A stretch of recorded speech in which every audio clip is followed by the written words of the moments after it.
Ciao a tutti e benvenuti!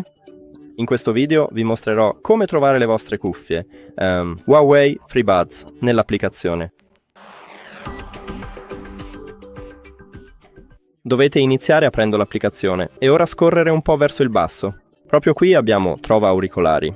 Cliccateci sopra e ora potete riprodurre un suono per il vostro auricolare sinistro o destro, ma non usatelo.